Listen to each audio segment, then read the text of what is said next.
பிரச்சனைகளிலும் அனைத்து சோதனைகளிலும் அனைத்து சதிகளையும் முறியடித்து இன்னைக்கு எஃகு கோட்டையாக கழகத்துடைய பொதுச் செயலாளர் எடப்பாடியார் தலைமையிலே மிக எழுச்சியோடு இன்னைக்கு அனைத்து இந்திய அண்ணா திராவிட முன்னேற்ற கழகம் இன்னைக்கு வீரநடை போடுகிறது. அன்றைக்கும் சொன்னோம், பல்வேறு காலகட்டங்களில் நீதிமன்றங்களையும் சொன்னோம், இப்போதும் சொன்னோம். இது ஒரு மிகப்பெரிய ஒரு சூழ்ச்சி. அனைத்து இந்திய அண்ணா திராவிட முன்னேற்ற கழகத்தை பிளவுபடுத்தி உள்ளிருந்தே கெடுக்கும் நோய் என்பதைப் போல முதலே தர்மயுத்தம் என்ற பெயரிலே இந்த கழகம் அம்மாவின் மறைவிற்கு பிறகு ஓரணியிலே எந்த பிளவும் ஏற்படக்கூடாது, கழகத்துக்கு எந்த சேதாரம் ஏற்படக்கூடாது என்று அன்றைக்கு அம்மா உயிரோடு இருந்த போதே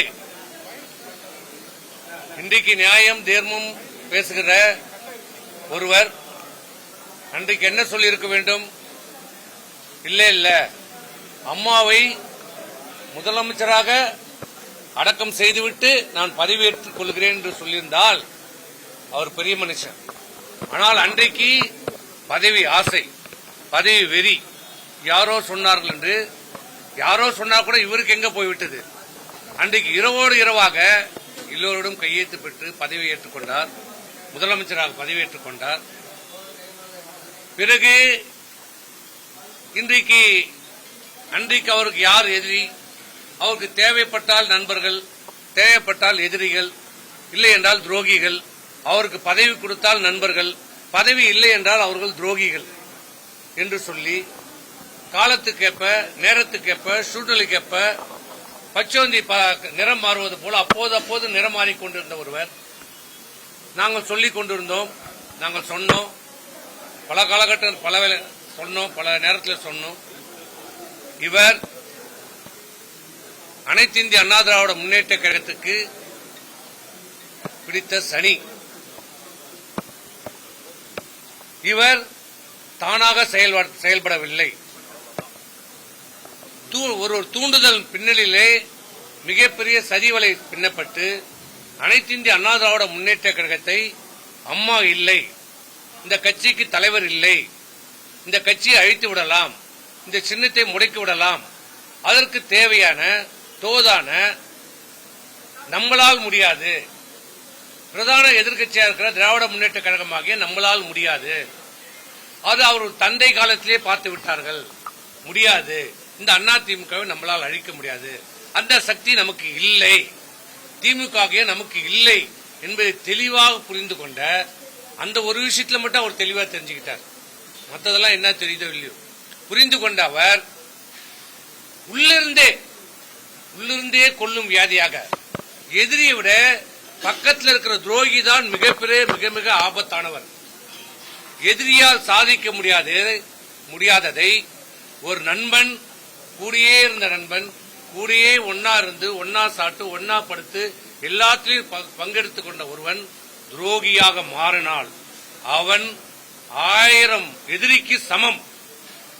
அப்படி இந்த ஏக்கத்தை அழிக்க வேண்டும் என்றால், இந்த அனைத்து இந்திய அண்ணா திராவிட முன்னேற்ற கழகத்தை ஒழிக்க வேண்டும் என்றால், இந்த அண்ணா திமுக இருந்தே ஒருவரை நாம் கைகூலியாக உருவாக்க வேண்டும்.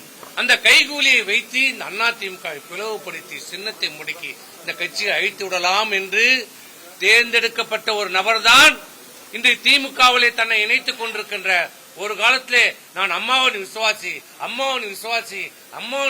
என்று சொல்லி அம்மாவையும் ஏற்றி அம்மாவை சுற்றி இருக்கிற அந்த குடும்பத்தாரையும் ஏமாற்றி தமிழகத்தினுடைய முதலமைச்சர் பதவி வரை அனுபவித்தது மட்டுமல்ல, இந்த கட்சியினுடைய ஒருங்கிணைப்பாளராக கூட இருந்து கொண்டு, இன்னும் சொல்ல போனால் இந்த இயக்கத்திற்கு எதிர்ப்பாக அம்மாவின் மறைவிற்கு பிறகு இந்த இயக்கத்தை அம்மா தொடர்ந்து 2வது முறையாக வெற்றி பெற்ற அந்த அம்மாவுடைய ஆட்சியை கவுப்பதற்கு திமுகவோடு துணை கைகோர்த்துக் கொண்டு அந்த ஆட்சியை கவுறுவதற்கு வாக்களித்த அந்த பன்னீர்செல்வத்தை மன்னித்து மீண்டும் இந்த இயக்கத்தில் இணைத்துக் கொண்டு இந்த இயக்கத்துடைய ஒருங்கிணைப்பாளர் பதவியும் கொடுத்தோம்.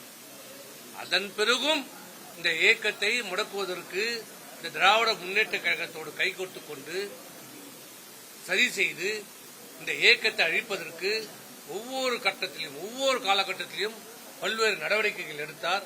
இந்த இயக்கத்தை செயல்படாமல் விடாமல் இருப்பதற்காக முடக்க நினைத்தார். எந்த முடிவும் எடுக்க முடியாமல் இருப்பதற்கான தடைகளை போட்டார். ஒவ்வொரு முடிவு எடுத்தாலும் அதற்கு காலந்தாழ்த்தினார், முடக்கம் செய்தார், செயல்படாமல் பார்த்துக் கொண்டார். அதிமுக வேகமாக செயல்படாமல் பார்த்துக் கொண்ட பணியை, திராவிட முன்னேற்ற கழகம் செய்ய வேண்டிய பணியை, திமுக செய்ய வேண்டிய பணியை உள்ளிருந்தே அண்ணா திராவிட முன்னேற்ற கழகத்தில் இருந்து, அது அண்ணா திராவிட முன்னேற்ற கழகத்துடைய ஒருங்கிணைப்பாளராக இருந்து கொண்டே அந்த பணியை அதிமுக எதிரான பணிகளை செய்து கொண்டிருந்த ஒருவர், பிறகு எந்த இயக்கம் அவருக்கு பதவி தந்ததோ, எந்த இயக்கம் அவருக்கு சேர்மன், நகரமன்ற தலைவர், சட்டமன்ற உறுப்பினர், அமைச்சர், தமிழ்நாட்டுடைய முதலமைச்சர், இந்த இயக்கத்துடைய ஒருங்கிணைப்பாளர் பதவி தந்ததோ, எந்த இந்த அலுவலகம், இந்த அலுவலகம் புரட்சி தலைவர் எம்ஜிஆருடைய துணைவியார் திருமதி ஜானகி அம்மையார் கொடுத்த இந்த இயக்கத்திற்கு கொடுத்த தானமாக கொடுத்த எந்த எதிர்பார்ப்பும் இல்லாமல், எந்த ஒரு நயா பைசா வாங்காமல் இந்த இயக்கத்திற்காக கோடிக்கணக்கான தொண்டர்களுக்காக தானமாக வழங்கிய கோயில் போன்ற அதிமுக தொண்டர்களுக்கு கோயிலாக கருதப்படக்கூடிய இந்த அலுவலகத்தை, இங்கு நின்று கொண்டிருக்கிறதே இந்த அலுவலகத்தை தன் காலால் எட்டி உதைத்து செய்த பாவம். அதனால் கட்சியுடைய பொதுக்குழு இதற்கு மேல் இவருடைய துரோகத்தை சகித்துக் கொள்ள முடியாது. இதற்கு மேல் இவருடைய சதி திட்டத்தை நாம் தாங்கிக் கொள்ள முடியாது. அனைத்து அண்ணா திராவிட முன்னேற்றத்தை அழித்து விடுவார் என்று பொதுக்குழுவால் முடிவெடுக்கப்பட்டு, இப்படிப்பட்ட சதிகாரர்கள், துரோகிகள், கைகூலிகள், காட்டிக் கொடுப்பவர்கள், எட்டப்பர்களை இந்த இயக்கத்தில் இனி இருக்கக்கூடாது என்று பொதுக்குழு தீர்மானம் ஏற்றி இவர்களை வெளியேற்றியது. வெளியேற்றிய பிறகும் பல்வேறு டிராமாக்களை போட்டார், நடித்தார், நாடகம் போட்டார், அழுதார், உருண்டார், புரண்டார். நியாயமா ரொம்ப நியாயஸ்த மாதிரி பேசுற மாதிரி, எனக்கு எந்த பதவியும் வேண்டாம், என்னை சேர்த்துக் கொள்ளுங்கள். பாம்பை வீட்டுக்குள்ள என்ன ஆகும், விட்டா என்ன ஆகும்? ஆமையை வீட்டுக்குள்ள விட்டா ஆமா அமைதியா தான் இருக்கும், ஆனா வீடு விளங்காது, நாசமா போயிடும். எனக்கு எது வேணும்? எல்லாரும் ஒருங்கிணைக்க வேண்டும். திருமதி சசிகலா அவர் ஒருங்கிணைக்க வேண்டும், டிடிவி தினகரனை ஒருங்கிணைக்க வேண்டும், ஓபிஎஸ் அவர்கள் இப்படி ஒரு முறையும் சொல்லினார். ஆனா இவங்க 3 பேரும் ஒன்னா ஒரு நாளாவது பாத்துக்கிட்டாங்களா? தயவு செய்து நாட்டு மக்களை கேட்கிறேன், இவர்கள் பேசியதை இந்த பத்திரிகைகளும் ஊடகங்களும், சில பத்திரிகைகளும் சில ஊடகம், நான் எல்லாரையும் சொல்ல மாட்டேன், இவர்கள் பேசியதை நியாயப்படுத்தி இன்னைக்கு பத்திரிகைகள் கூட எழுதியிருக்கிறாங்க, இன்னமும் ஒரு தியாகம் செய்துட்டு இன்னமும் வேற ஒரு கட்சிக்கு போற மாதிரி இன்னும் எழுதுறாங்க. இதே நாங்க யாராவது செய்திருந்தா எங்களை கழுவி ஊத்திருப்பீங்க, இது எங்களை கழுவி ஊத்திருப்பீங்க. ஆனா இன்னமும் ஒரு பெரிய தியாகி, ஒரு தியாகம் செய்துட்டு அண்ணா திமுக போற மாதிரி இன்னைக்கு பத்திரிகைகளை ஒரு தோற்றத்தை, பிம்பத்தை உருவாக்க பார்க்கிறது. ஆனால் யார், எப்படிப்பட்டவர்? நான் அண்ணா திமுக ஒருங்கிணைக்க போகிறேன், அண்ணா திமுக ஒருங்கிணைக்க போகிறேன் சொன்ன இவர்கள் என்றைக்காவது எப்போதாவது இவர் யாரோட ஒருங்கிணைந்து போயிருக்கிறாரா, பேசியிருக்கிறாரா? இன்னைக்கு திமுக போய் பாக்குறாரு, அப்புறம் மறுநாள் போய் அமித்ஷா போய் பாக்குறாரு, அப்புறம் அங்கேயே போய் பாக்குறாரு, அப்புறம் இலங்கைக்கு போறாரு, எங்க போறாரு, எங்கெங்கேயோ போறாரு, யாரையோ பாக்குறாரு. ஆனா இன்னைக்கு என்ன நடந்தது? நாங்க சொன்னது இன்னைக்கு உண்மையாகி இருக்குது. இன்னைக்கு உண்மையாகிறதுல ஊடக பத்திரிகைகள் நாங்க கேட்கிறோம், பொதுமக்களையும் நாங்க கேட்கிறோம். நாங்க அன்னைக்கு சொன்னது இன்னைக்கு உண்மையாகி விட்டது இல்ல. இவர் திமுகவோடு, முதலமைச்சரோடு நெருங்கிய தொடர்பு இருக்கிறார், திமுகவுடைய பி டீமாக இருக்கிறார். திமுக சொல்கின்ற, வகுத்து கொடுக்கிற திட்டங்களை, சதி திட்டங்களை, அண்ணா திமுகவை நீங்கள் அழிக்க வேண்டும், அண்ணா திமுகவை பிளவுபடுத்த வேண்டும், அண்ணா திமுகவை வாக்கு வங்கி சிதறடிக்க வேண்டும், அண்ணா திமுகவின் சின்னத்தை முடக்கு வைக்க வேண்டும் என்று நீங்கள் வழக்குகளை போடுங்கள். வழக்கு மேல வழக்குகளை போட வைத்தது யார் இன்றைக்கு தெரிகிறதா? யார் செய்தது? இது எல்லாம் ஓபிஎஸ் திமுகவுடைய ஒரு பினாமி. செய்தது யார்? இது அனைத்தும் செய்தது திராவிட முன்னேற்ற கழகம். இன்றைக்கு வெட்ட வெளிச்சமாக இருக்கிறது. ஓபிஎஸ் பின்னால் யார் இருந்தது? திமுக, திமுகவுடைய தலைவர். இதுதான் உண்மை. நாட்டு மக்களுக்கு இன்றைக்கு துரோகம் தோலுரிக்க காட்டப்பட்டிருக்கிறது. துரோகத்திற்கு என்றைக்குமே ஜெயிச்சதாக சரித்திரம் இல்லை. ஒரு விதத்துல நாங்க அதிமுக இன்னைக்கு எல்லாரும் இன்னைக்குதான் எங்களுக்கு பொங்கல் தீபாவளி. ஏன்னா இப்போ நாங்க 2026 தேர்தலை வெற்றி தேர்தலை எதிர்நோக்கி கொண்டிருக்கிறோம். எங்களுக்கு கொஞ்சம் நெஞ்சம் பிடிச்சிருந்த சனி இன்னையோட விட்டது.